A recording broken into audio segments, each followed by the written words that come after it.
Hola, bienvenidos a esta exploración a fondo. Hoy nos metemos de lleno a algo que, pues, nos toca a todos, nuestro propio cuerpo, cómo está hecho y cómo jala. Tenemos aquí un montón de notas, apuntes sobre tejidos, histología, cómo nos formamos desde que somos embriones, ¿no?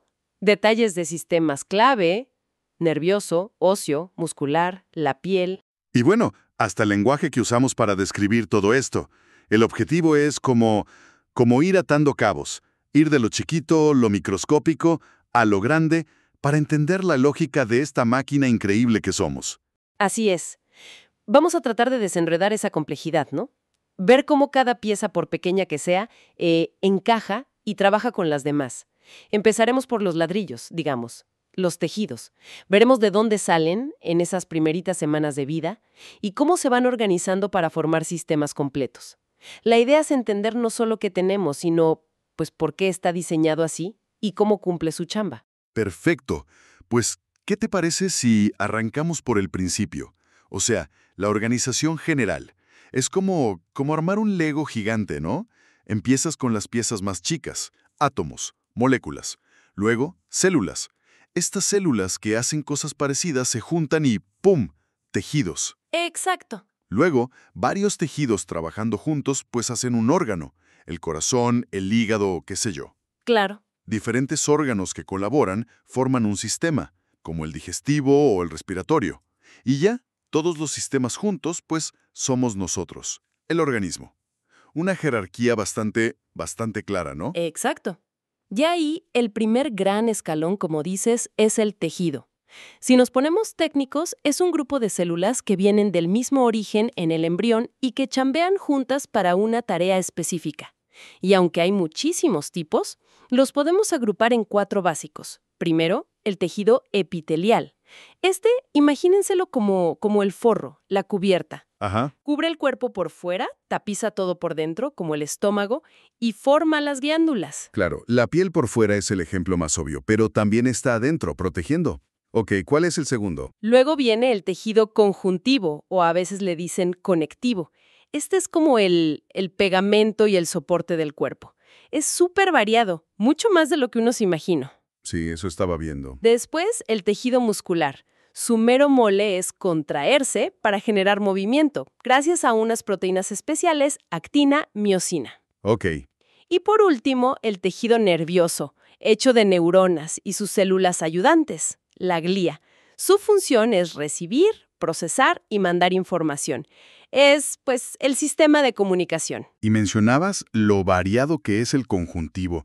Es que es increíble pensar que cosas tan diferentes como la sangre, los huesos que nos dan estructura, el cartílago de las rodillas, por ejemplo, y hasta la grasa, todo eso es tejido conjuntivo.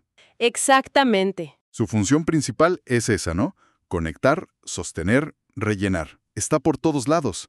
Y bueno, la ciencia que estudia esto a nivel microscópico, que ve las células y cómo se arreglan, es la histología. Correcto. Y para entender de dónde sale tanta variedad, pues hay que echarse un clavado al inicio, la embriología. Después de que se fecunda el óvulo, viene un momento clave, la gastrulación. Esto pasa más o menos en la 3ª semana. Es como si el embrión, que era como una pelotita hueca, se empezara a doblar sobre sí mismo de una forma compleja. Imagínate doblar una hoja de papel varias veces para hacer capas. Al final, te quedan 3 capas germinales principales: ectodermo afuera, mesodermo en medio y endodermo adentro. Órale. O sea que todo nuestro cuerpo, con toda su complejidad de órganos y sistemas, sale de nomás esas 3 capas. Es como el molde original. ¿Y qué sale de cada una? Básicamente sí, el ectodermo, la de afuera, da origen sobre todo al sistema nervioso, cerebro, médula, nervios, y a la epidermis, que es la capa más superficial de la piel. Ok. El mesodermo, la de en medio, es súper chambeadora. Forma los músculos, todo el esqueleto, huesos, cartílagos, la dermis, la capa de abajo de la piel y buena parte del sistema circulatorio. ¡Wow! Y el endodermo, la capa más interna, se encarga de revestir los tubos internos, como el digestivo y el respiratorio. y también forma glándulas importantes como el hígado o el páncreas. ¡Qué fascinante! A ver, detengámonos tantito en cómo sale el sistema nervioso del ectodermo. Dijiste que empieza muy temprano. Sí, el proceso se llama neurulación y arranca también en esa tercera semana crítica, como por el día 19. Una parte del ectodermo se hace más gruesa, formando la placa neural. Luego, los bordes de esa placa se empiezan a levantar y a doblar hacia el centro, como si cerraras un libro, hasta que se unen y forman el tubo neural. Ese tubo es el mero precursor del cerebro y la médula espinal. Ajá. Y todo este show del plegamiento está guiado en parte por otra estructura que está abajo, la notocorda. Ya después, la parte de adelante del tubo se empieza como a hinchar y a diferenciar, formando primero 3 bolsitas, las vesículas cerebrales primarias, y luego 5 secundarias, que ya van a ser las distintas partes del cerebro. Y leí en las notas algo de unas células de la cresta neural. ¿Suenan importantes? ¿Qué onda con ellas? Uf, importantísimas. Son células que nacen justo en los bordes de esa placa neural que se está doblando. Cuando el tubo se cierra, estas células se echan a volar, migran por todo el embrión y dan origen a un montón de cosas diferentes. ¿Cómo qué? Pues mira, gran parte del sistema nervioso periférico, o sea, los nervios que salen del cerebro y la médula. También las células que le dan color a la piel, los melanocitos, partes de la cara, del cráneo, incluso células de algunas glándulas. Por eso, cualquier problemita en estas primeras semanas puede tener efectos muy, muy amplios. Entendido. ¿Y los huesos? ¿Cuándo y cómo empiezan a formarse? El desarrollo de los huesos, la osteogénesis, también empieza relativamente temprano, aunque un poco después de la neurulación. Como para la 8ª semana ya se ven los primeros puntos donde se empieza a formar hueso. La clavícula es de las primeritas. Y hay 2 formas principales en que se hace el hueso. Una es la osificación intramembranosa. El hueso se forma directo desde una especie de membrana de tejido. Así se hacen los huesos planos, como los del cráneo. Ok. La otra forma, que es la más común para la mayoría de los huesos, los largos de brazos y piernas, los cortos, es la osificación endocondral. Ahí primero se hace un molde de cartílago y luego poco a poco ese cartílago se va reemplazando por hueso. Ah, y ese molde de cartílago es clave para que crezcamos, ¿verdad? Pienso en las famosas placas de crecimiento de los niños y adolescentes en los extremos de los huesos largos. ¿Es eso? Exactamente eso. Es el cartílago de crecimiento o placa epifisaria. Es una zona de cartílago que se queda entre la parte larga del hueso, diáfisis, y el extremo, epífisis, durante toda la niñez y adolescencia. Y es lo que permite que el hueso se alargue. Ya cuando dejas de crecer, esa placa se cierra, se osifica por completo y el hueso ya no crece más de largo. Bien, ya vimos de dónde vienen los tejidos y cómo empiezan a armarse las estructuras. Ahora, ¿qué tal si damos un salto y vemos algunos sistemas ya más formados? Empecemos por el que acabamos de ver nacer, el sistema nervioso. Claro, mira, para estudiarlo lo dividimos en 2 partes grandes. El sistema nervioso central, el SNC, que es como el centro de control. Incluye el encéfalo, o sea, todo lo que está en el cráneo, cerebro, cerebelo, tallo cerebral y la médula espinal, que va por dentro de la columna. El jefe, digamos. Ándale. Y luego está el sistema nervioso periférico, el SNP. Estos son todos los nervios que salen del SNC y van a conectar con todo lo demás del cuerpo, llevando y trayendo mensajes. Y el SNC está súper protegido, ¿no? Los huesos del cráneo, la columna. Pero también tiene como unas capas, las meninges. Exacto, 3 capas. Dura madre, aracnoides y pia madre. Y además flota en el líquido cefalorraquídeo, el LCR, que lo amortigua y lo nutre. Una protección de lujo. ¿Y las células? ¿Quiénes son los actores principales ahí? Bueno, las estrellas son las neuronas, las células que transmiten los impulsos nerviosos. Tenemos miles de millones, más de 100,000 millones nomás en el cerebro, imagínate, muchísimas. Pero no están solas, están rodeadas y apoyadas por las células de la neuroglía, o glía, nada más. Estas son mucho más numerosas y hacen un montón de chamba. Dan soporte, alimentan, defienden, la microglía es como el sistema inmune del cerebro, forman la mielina que aísla los cables de las neuronas. Y aquí entra un concepto bien interesante, la neuroplasticidad. Ah, sí. Esa idea de que el cerebro puede cambiar, que no es fijo. ¿Qué dicen las notas sobre eso? ¿Es como que puede hacer lo que sea? Bueno, no es magia, pero sí es sorprendente. Se refiere a esa capacidad del sistema nervioso de cambiar su estructura y cómo funciona, ¿eh? Como respuesta a lo que vivimos, a lo que aprendemos, o incluso después de una lesión. Las conexiones entre neuronas, las sinapsis, se pueden hacer más fuertes o más débiles, se pueden formar nuevas. Y lo interesante que mencionan las fuentes es que chance las células gliales, que antes veíamos solo como de soporte, juegan un papel más activo de lo que creíamos. ¿Cómo cuál? Pues quizás hasta podrían ayudar a compensar funciones si se dañan algunas neuronas. Esto abre puertas enormes para la rehabilitación después de un daño cerebral o de médula, aunque bueno, todavía se está estudiando mucho, ¿eh? O sea, no solo aprenden las neuronas, sino que todo el equipo celular puede reorganizarse. ¡Qué loco! Bueno, pasemos al armazón, al esqueleto. Sistema esquelético. Más allá de sostenernos, ¿qué otras funciones importantes tiene? Tiene varias funciones clave. Obvio, el soporte, dar forma al cuerpo. También protege órganos vitales, el cráneo al cerebro, las costillas al corazón y pulmones, la columna a la médula. Fundamental.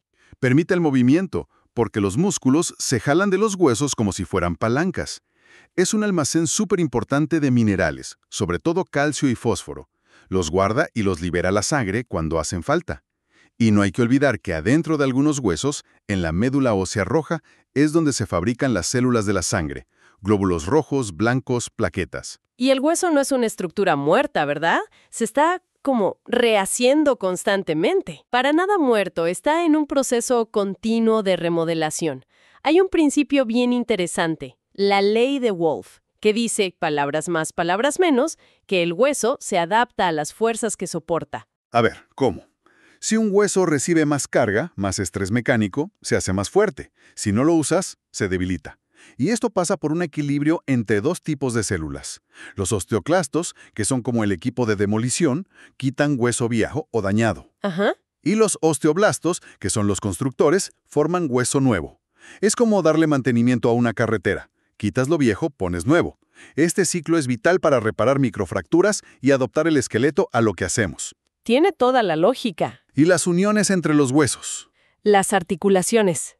Ahí es donde ocurre el movimiento, o a veces donde se busca estabilidad.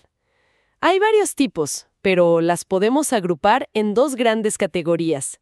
Las articulaciones sinoviales son las que permiten mucho movimiento. Rodilla, hombro, cadera. Tienen una cápsula, una cavidad con líquido sinovial, que lubrica como aceite.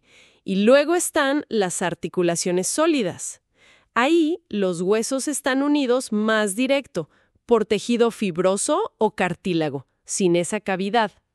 Y esas se mueven menos. Exacto, permiten poco o nada de movimiento. Y lo que buscan es estabilidad. Piensa en las suturas del cráneo o los discos entre las vértebras. Entendido. Ahora, ¿quién mueve todo este esqueleto? Pues los músculos. Sistema muscular. Exacto. Su origen principal, como ya vimos, también es el mesodermo, de unas estructuras que se llaman somitas. Y tenemos tres tipos principales de músculo. El esquelético es el que todos ubicamos. Se une a los huesos y es voluntario. Lo movemos cuando queremos para caminar, hablar, agarrar cosas. Ok. Luego está el músculo liso. Este está en las paredes de órganos internos. Estómago, intestinos, vasos sanguíneos. Es involuntario, no lo controlamos conscientemente. Ajá. Y finalmente, el músculo cardíaco, que forma el corazón. También es involuntario y tiene la capacidad de latir solito, rítmicamente, toda la vida. Y aunque sean diferentes, todos comparten como unas propiedades básicas que les permiten hacer su chamba, ¿cierto? Como poderse contraer, estirarse. Sí, claro. Comparten la excitabilidad, o sea, responden a señales. La contractilidad, que es su capacidad de acortarse, la extensibilidad, pueden estirarse, y la elasticidad, tienden a volver a su forma original. Además, incluso en reposo, mantienen un poquito de contracción, lo que llamamos tono muscular.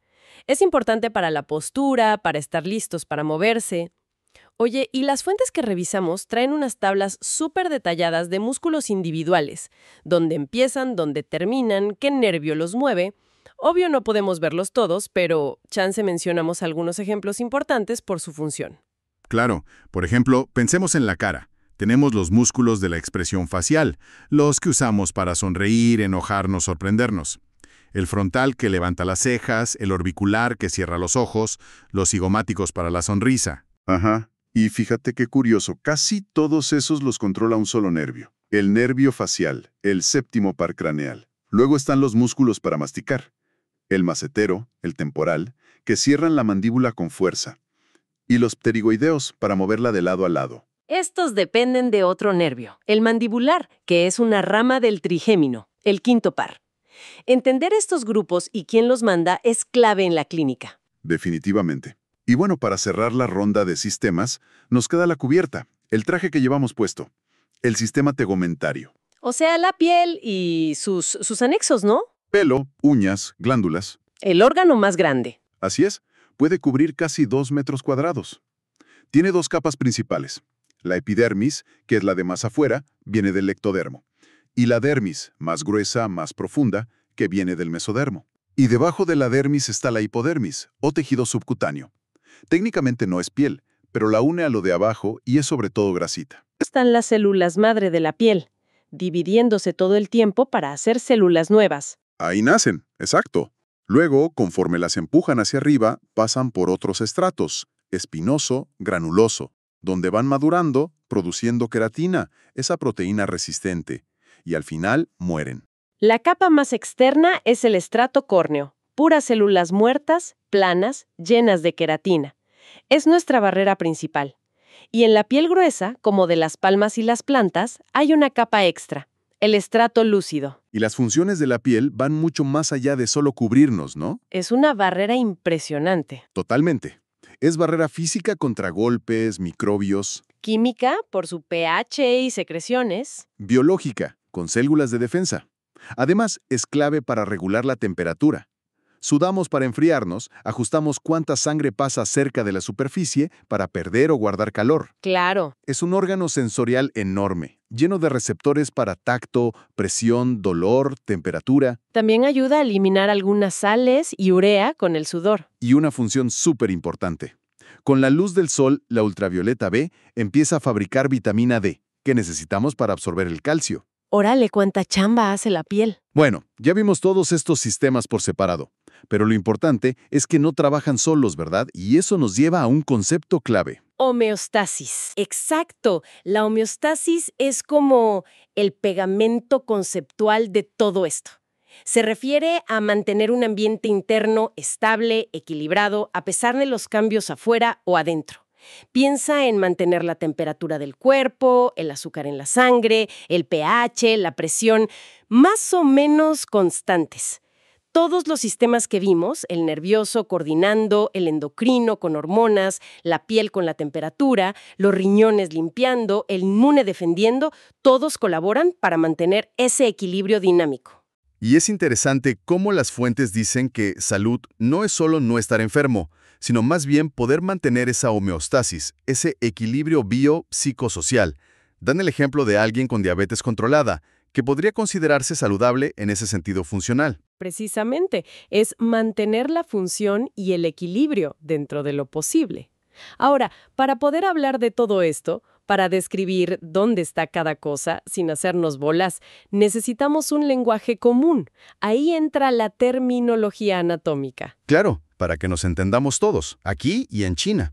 ¿Cuál es la base de ese lenguaje? La base es la posición anatómica estándar. Es como la foto de referencia universal.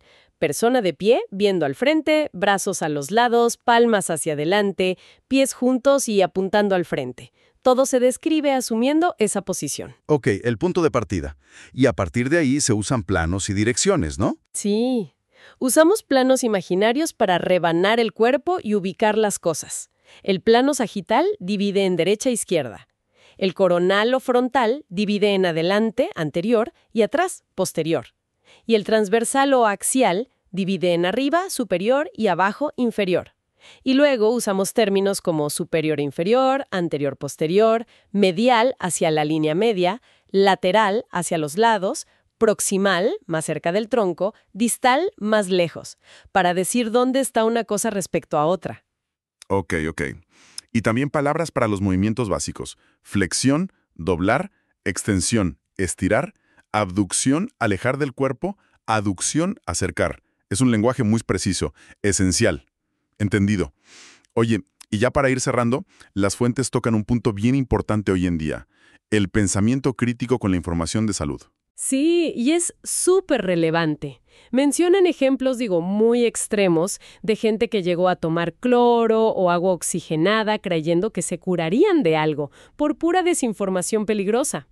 Esos ejemplos, aunque impactantes, nos recuerdan algo fundamental.